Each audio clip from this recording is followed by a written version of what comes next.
What's going on, farmsteaders? We're here at the main base, currently in our lovely greenhouse.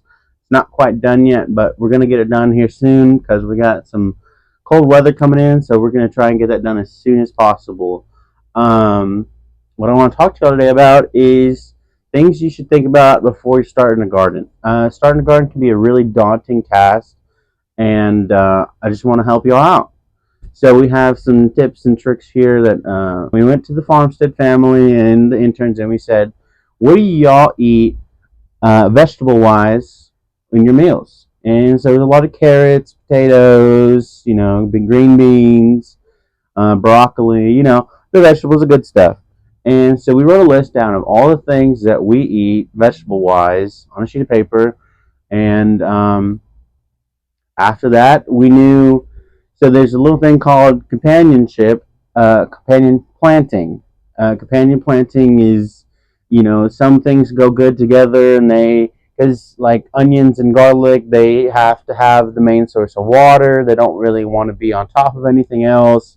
It depends on the plant really, and so we looked it up. There's called on Farmer's Almanac. I'll put a link down below, and there's a whole list of companionship and things that are pest controls and bug control. It's all good information. Again, you are going to have to do some research, but I mean, to each their own. That's why I'm also making this YouTube video, guys, for you, so y'all can see that there's the information's out there to help y'all. Also, a huge shout out to True Leaf Market. We do use their stuff pretty frequently.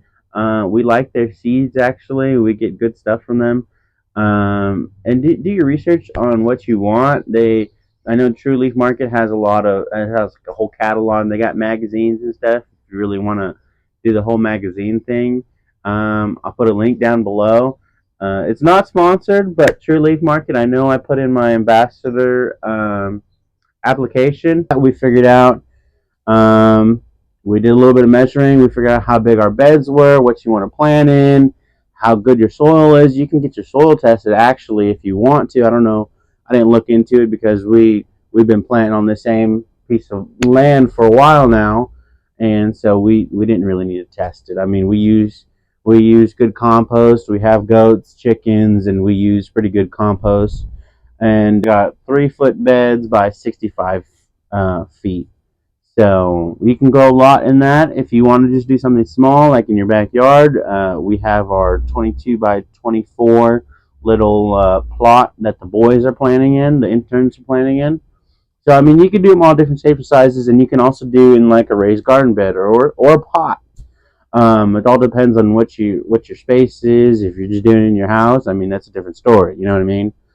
If you're doing a raised garden bed, you can really honestly just use potting soil. There's nothing wrong with potting soil. We're using what is it called? Hill Country Farm, I think is what it's called. Hill Country Farm potting soil, and that's just for our little transplants here behind us these days.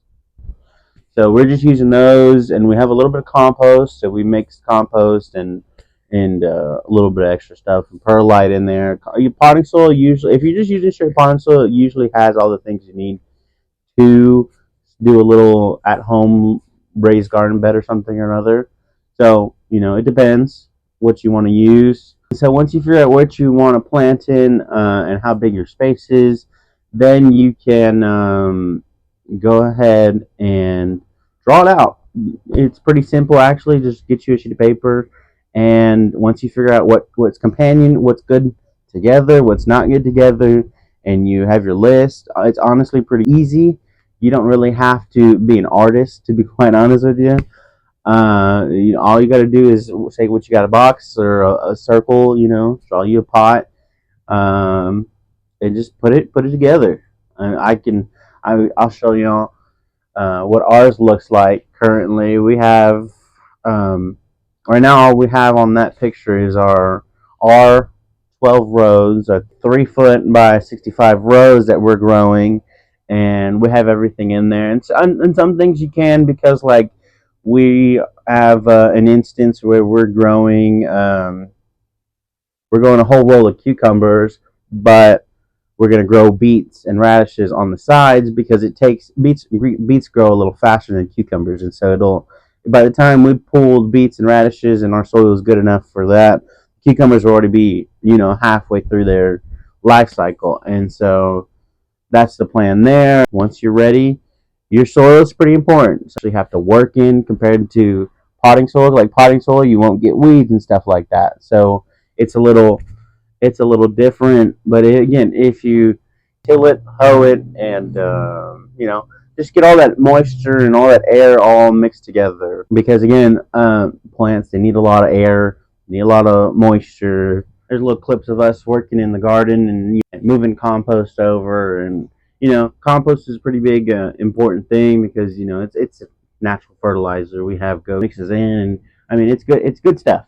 Good stuff. You kind of need it. And so once your soil is prepped and ready to go and you're ready to plant, you know what you're going to plant, go ahead and plant it.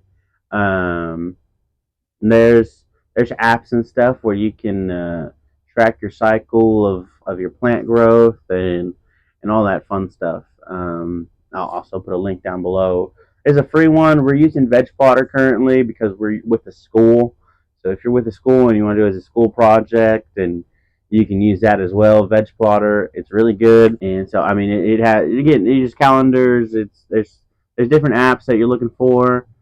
And speaking of vegetable calendar, the Farmer's Almanac also has.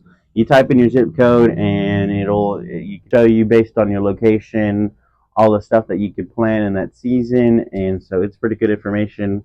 Go ahead and go through it. I know Rusty, he's kept my father-in-law. He's kept his for probably a few years now, and he's had the same one. It's all based on the moon phases and the water rising and whatnot. So I mean, it's good information to have, especially if you go put all that stuff in the ground and water it accordingly. I don't know, based on the packets of seeds that you get, they should tell you how much water to plant or how much water to give the plant. It'll take about a few months. It usually takes about 4 months, I think, 4 or 5 months to get a good crop growing. So just in case you didn't know, it also says it on the seed packet. Depending, it can say 60 weeks or something like that, or 60 days.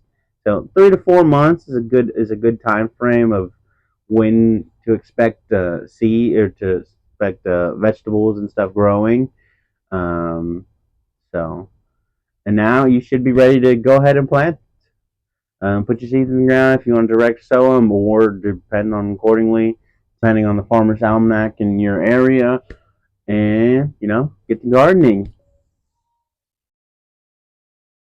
I may be having a go. Anyways, guys, if that helped you any, let me know down below.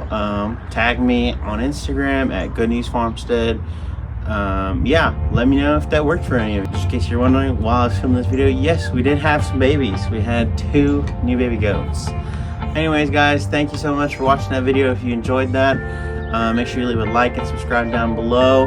Let me know if any of those tips helped you. If any of that gave you any kind of direction, let me know. I would love to hear y'all's feedback, and I appreciate y'all very much. We'll see y'all in the next video. Bye.